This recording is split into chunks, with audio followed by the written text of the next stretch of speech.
So here we go with the YouTube Knife Maker Challenge Apocalypse Weapon Edition. The rule was you had to start with a piece of scavenged material, so I chose an old leaf spring that I found at a local junkyard and spent a lot of time cleaning that up.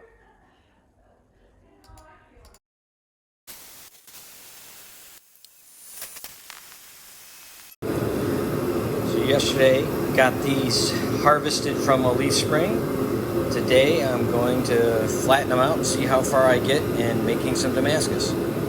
So here you can see a piece of the original leaf spring, and then what I ended up cleaning it up, and there's still a lot of grinder marks in this, but you can see, like for example here, where I had to go pretty deep to get a rust pit out, to get it into a kind of a clean shape that I'm going to try and use for a layer Damascus. I took about 3/16 of an inch off, so more than 1/8 of an inch, just to grind the surface rust and surface pitting off, and then in other places obviously a lot thinner than that. So here's the obligatory stacking and welding prep for a Damascus billet. We'll speed right through this. And then once we got it forge weld, cleaning it all up here, just grinding off the forge scale, seeing how the welds all held together. So here I am with the steel from the leaf spring and the 15 and 20. I actually took the piece I had and pinched it in half because I had way too much steel. I drew out the other part, I cleaned it up. You can see, I don't see any layers in there. So I'm going to weld it up and go from 11 layers per up to 33 and draw that out and then see where we are.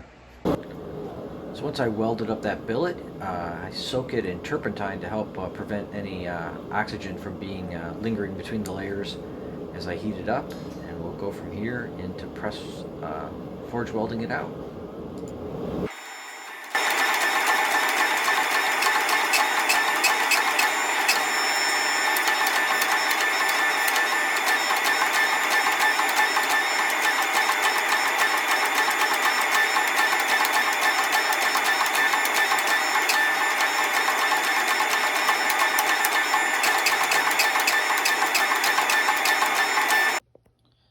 So here we have a 33 layer Damascus billet with an integral 10 layer or 11 layer, I guess I'll call it handle area.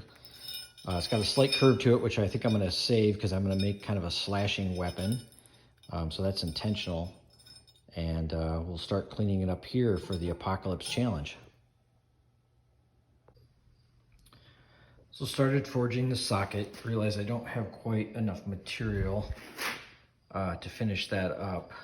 So I'm going to cheat a little bit, I think, and weld another piece of leaf spring, actually, so original material, to finish that out. And then I'm going to start working on the Damascus pattern here for the blade, which I think I'm going to go with maybe a mix of raindrop and ladder.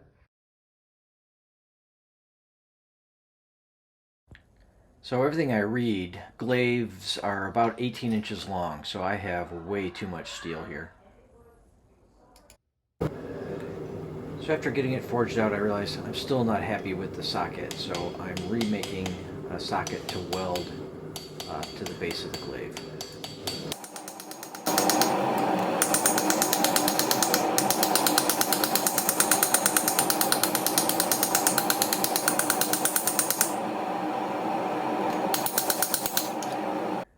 So here I have the socket welded and then forged out with the blade itself, going through some thermal cycling and starting to work on the handle.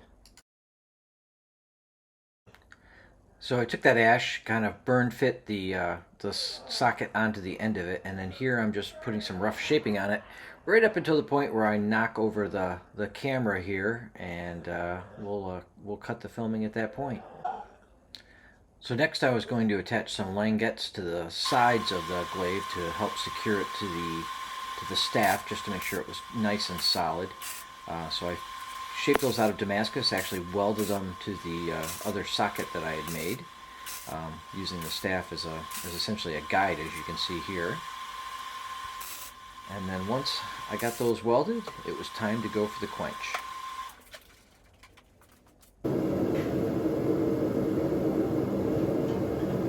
This turned out pretty well. I ended up with a hardness just over 55 Rockwell C, which is maybe just a little soft, but I'm taking it.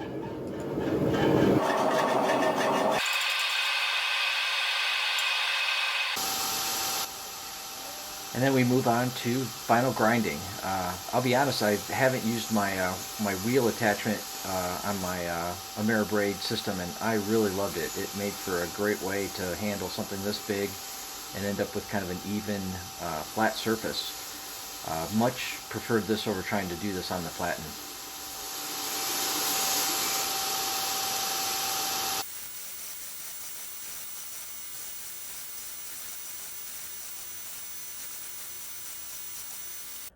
And then here's a clip of hand sanding just to prove I did it.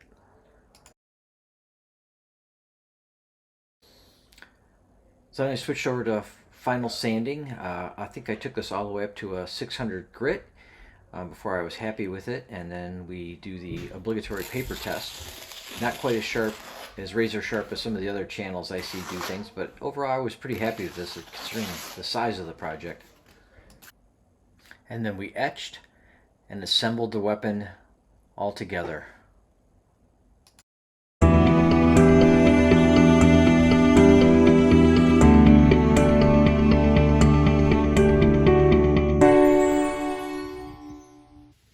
don't know why it feels strange to swing it.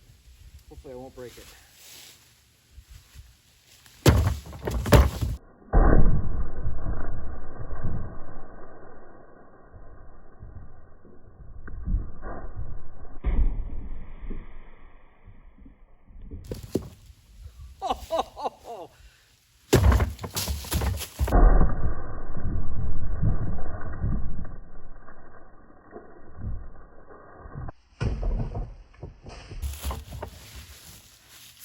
All right, let's try one other thing. I'm gonna have to hit that pumpkin again.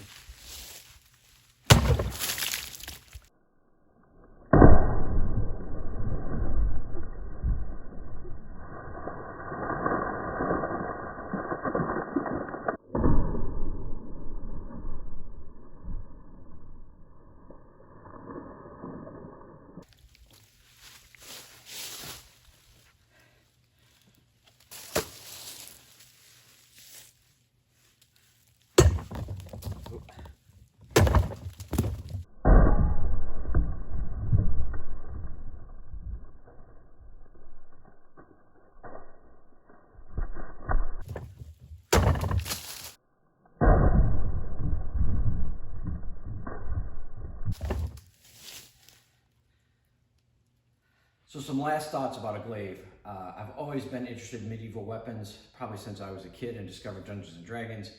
The thing that was amazing to me about making this and holding one is how kind of light and fast it seems. If I were facing somebody with this weapon and I was unarmored, I would be terrified. I'm really happy with how the build came out. Overall, the Damascus pattern, I wanted something rather bold, and I think that actually looks pretty good. The socket could be better, but it's my first socket, so I'll take it. Overall, I'm thrilled about this project. Let me know what you think in the comments, and I'll see you on my next build. Thanks again for watching, and remember, live for today, but build for tomorrow.